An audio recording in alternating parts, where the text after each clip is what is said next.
자, 지금은 이제 정말 뭐 유명해지기도 하고 사업도 잘 되고 있는데 초기에 시작할 때 실패도 역시 경험하게 되죠? 초기에 이게 참 뭐 어떻게 보면 많은 분들이 실패가 성공의 지름길이 되지 않냐 네. 그러는데 저는 좀 크게 실패를 한두 번 했던 것 같습니다. 아하. 그래서 초기에 제가 이제 그 아마 아시겠지만 10년도 11년도에 제가 이제 특수 식재료에 관심이 많다 보니까 아프리카 케냐 그 제2의 도시 문바사라고 있습니다. 소말리아 옆에. 문바사. 예, 예. 거기에 이제 골든 딥시 크랩이라고 이제 심해게라는 특수 품종이 있었습니다. 근데 이제 그거를 지인으로부터 소개받고 이제 그때 당시 이제 그 게가 희소 가치도 있고 네.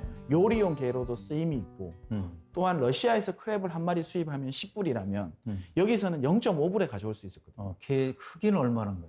크기는 일반 꽃게보다 약간 더 큽니다. 아하. 꽤 크네, 그러니까. 예, 예. 근데 거기가 이제 소말리아 해적이나 이런 위험성 때문에 우리나라 선백 어선들이나 이런 것들은 안 들어가고 있었고요. 아하. 근데 이제 지인의 소개를 받고 이 아프리카 케냐 크랩을 한번 해보면 어떻겠냐. 예. 근데 이제 제가 거기 어떻게 보면 푹 빠진 거죠. 어떻게 아하. 보면. 아, 이거 진짜 돈이 되겠다. 아하. 그리고 하이 리스크, 하이 리턴이다. 그래서 저희 이제 직원들을 끌고 가서 거기에 이제 프로세싱 센터도 만들고 어허. 배도 구해서 이제 어부도 이게 국내에서 판을 벌렸네, 이제. 네, 판을 벌렸죠. 그렇게 했는데 초기 한 1년간은 엄청난 돈을 벌었습니다. 이야. 그때가 이제 27, 8살 때인데요. 그 이제 그 국내에서 일단은 요리계 문화가 확산되고 있었고 일단은 러시아 대게나 러시아산 크랩보다 워낙 가격에서 월등한 경쟁력이 가지고 있기 때문에 맛도 괜찮아요? 예, 맛도 괜찮습니다. 그 이제 뭐 안에 이제 살도 풍부하고요. 네. 그래서 이게 이제 보세 창고로 들어오면 나가기 바빴습니다. 아하. 그래서 그때 당시 이제 엄청 막 그 돈도 많이 이야, 벌고 앞으로 이제 떼돈 해서 벌겠구나. 떼돈 벌겠구나 했었는데 네. 그래서 이제 또 배를 막 그 초기에는 몇십 톤에서 시작해서 네. 몇 대로 늘리고 거기에 이제 프로세싱 센터도 더 구축하고 또 빚도 내서 또 하고 이제 그렇게 했었죠. 은행에서 이제 그 대출도 받고 잘 되니까 네. 이게 진짜 대박이 나겠다. 네.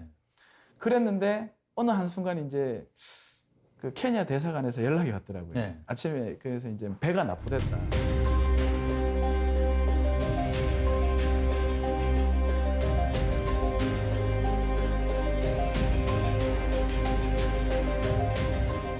그 TV를 켜보니까 이제 금미호라고 저희가 이제 어떻게 보면 독점 에이전시로 사용하던 배가 저는 그때 이제 국내에 들어와 있었는데 네.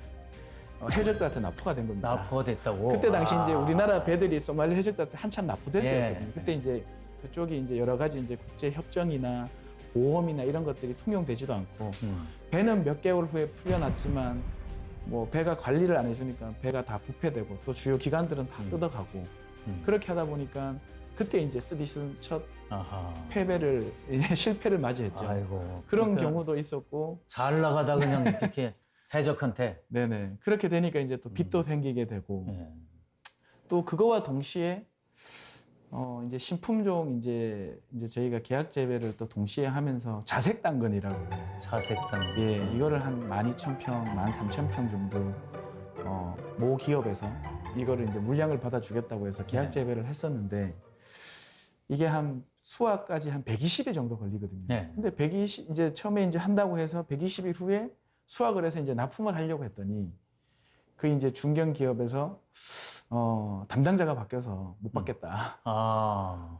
그래서 이제 그런 그거 한번 뭐 다 먹을 수도 없고. 그렇죠. 참. 그래서 이제 뭐 다 버린 적도 있었고. 예. 그래서 그런 것들이 연달아지면서 거의 이제 뭐 폐업까지 갔었죠. 예. 그래서 어떻게든 이제 정리할 부분 정리해서 신용 불량자가 안 되는 상태까지만 딱 만들어 놓고 예.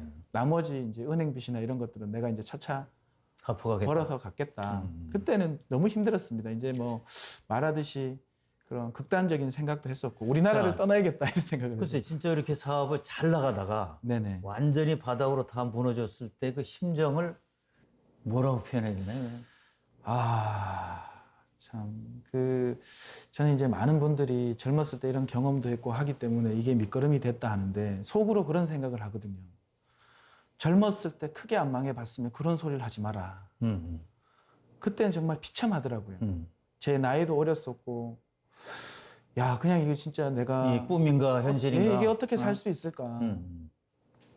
이게 정말 절박하죠. 이게 그리고 실질적으로 그런 현실에 맞닥뜨리게 되면 채무자들이 연락 오고 그럼 난리죠. 이제. 채권 회사에서 연락 오고 그게 상당한 큰 압박이자 내가 예. 과연 이제 우리나라 이 한국에서 살아갈 수 있을 것인가? 정말 참담했죠. 비참하고. 또 하라 못하는 거죠. 예. 요새 개는 잘 먹어요, 요새? 잘못 들었어. 요새 개를 잘 먹냐고. 저는 개는 잘 먹습니다. 크랩 좋아합니다. 나 같으면 개 안 먹을 것 같아. 한동안은 못 먹었습니다. 글쎄, 그 얼마나 끔찍하겠어요. 그게. 네네, 맞습니다. 자, 그렇게 어려울 때 그 다시 일어날 수 있는 동력이 뭡니까? 그때 이제 뭐 참 이민 갈 생각도 했었고, 이제 뭐 배낭 하나 메고 이제 유랑자처럼 전국 다니면서 뭐 이렇게 여행 겸 네. 이제 그런 것도 이제 했었는데 그 사이에 제가 그때 이제 컨설팅 해주고 같이 이제 팔로를 도와주셨던 국내 이제 대상인 농가들이라고 하죠. 네. 큰 농가 대여섯 분이 하던 뭐 채팅방이 있으셨던 것 네. 같아요. 본인들처럼 이제 카톡방처럼. 근데 이제 그분들끼리 얘기해서 이제 저한테 연락을 취하셨는데 제가 그때 이제 당신 상황이 혼란하고 하다 보니까 아무 사람 연락도 안 받고 그럴 때였는데 어떻게 이제 수소문을 하셔가지고 연락을 주셔가지고 그래도 이제 김 대표가 젊지만 그래도 열정적으로 이렇게 뛰어다니고 했는데 이렇게 무너지면 안 되지 않냐.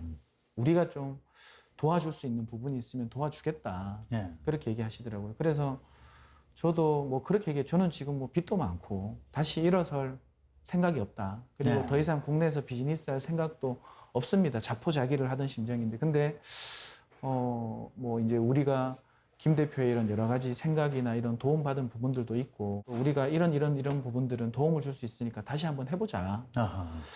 그게 의외로 처음에는 저는 이제 안 한다고 얘기를 했지만 마음에 새롭게 뭔가 새로운 불씨를 일으키게 되더라고요. 나를 믿고 도와주겠다는 예. 분들이 있구나. 농민분들이 그렇게 얘기를 해주는 게 제 마음을 좀 녹여주지 않았나. 아하. 용기의 불씨를 주지 않았나. 헛살은 게 아니었구나. 예, 그래서 다시 연락을 드려서 그럼 제가 한번 해보겠다 하고 요즘도 더 많아졌지만 청년 창업 관련된 지원 제도들이 많았거든요. 예. 그래서 신용보증기금이나 그쪽에 가서 재기펀드 뭐 이런 것들이 있습니다. 3천만 원씩 이제 새롭게 재창업할 수 있도록 예. 기회를 주는 그런 도움을 받아서 이제 회사를 설립하고 그리고 기존 이제 도와주시는 농가분들은 본인들의 이제 물건을 신용으로 주셨죠.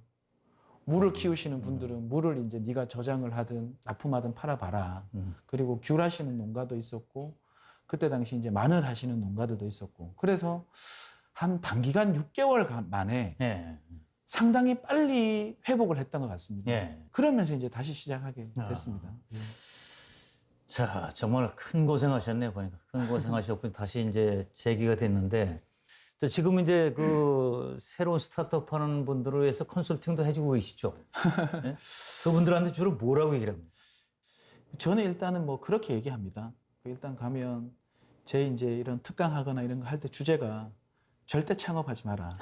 역설적으로. 예. 그리고 간단한 일이 아니다. 예, 절대 창업하지 마라. 그리고 우리나라에 이제 많은 정책이나 그리고 우리가 보고 접하는 홍보물이 청년이여 창업하라, 꿈을 가져라 이렇게 희망적인 이야기를 하지만 그거에 저는 현혹되지 말라고 하거든요.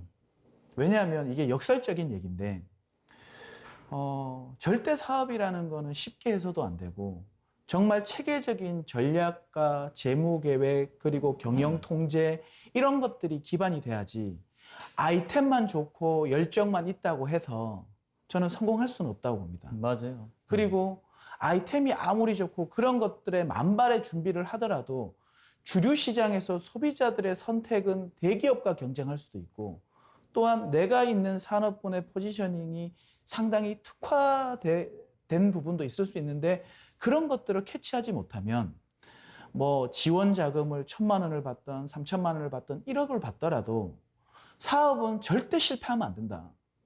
뭐 한두 번 경험 삼아 실패해봐도 되잖아요. 이런 질문도 하거든요. 근데 저는 어설프게 할 거면 하지도 말고 절대 사업은 실패해서도 안 된다.